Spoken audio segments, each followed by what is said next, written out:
അങ്ങനെ ഇന്നത്തെ ഉച്ചയ്ക്ക് നല്ല കിടിലൻ ഒരു കോംബോ ആയാലോ. അങ്ങനെ ചോറും മീൻകറിയും അതിൻ്റെ കൂട്ടത്തിൽ വേറെ സാധനങ്ങളും വരുന്നുണ്ട് ഗൈസ്. നല്ല സ്വല്പം മാങ്ങാച്ചാറും പിന്നെ വെളുത്തുള്ളി അച്ചാറും. എന്നാ വൈബ് ടേസ്റ്റാണെന്നറിയാമോ ഗൈസ്. ഇതിൻ്റെ കൂടെ തന്നെ നമുക്ക് വേറൊരു കോംബോയും വരുന്നുണ്ട്, അത് വഴിയേ പറയാം.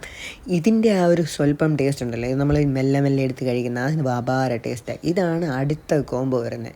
പഞ്ചസാരയും പഴവും പിന്നെ തൈര് ചോറ്. ഇത് നെക്സ്റ്റ് കോംബോ ആണ് ഗൈസ്. നിങ്ങളൊന്ന് ട്രൈ ചെയ്ത് നോക്കുക എങ്ങനെ ഉണ്ടെന്ന്. കഴിച്ച് കഴിഞ്ഞിട്ടും എനിക്ക് പിന്നെ ഇതിൻ്റെ ടേസ്റ്റ് വായിൽ നിന്ന് പോകുന്നില്ല, അത്രയ്ക്കും ടേസ്റ്റ് ഗൈസ്. ഇതുവരെ ട്രൈ ചെയ്യാത്ത ആരും ഇതൊന്ന് ട്രൈ ചെയ്ത് നോക്കാം. അപ്പം ഇത് നമുക്ക് ബനാനയും പിന്നെ പഞ്ചസാരയും തൈരും കൂടെ ചേർത്തൊരു കഴിക്കുന്നതാണ്. ചോറിനകത്ത് പഴവും പഞ്ചസാരയും തൈരും.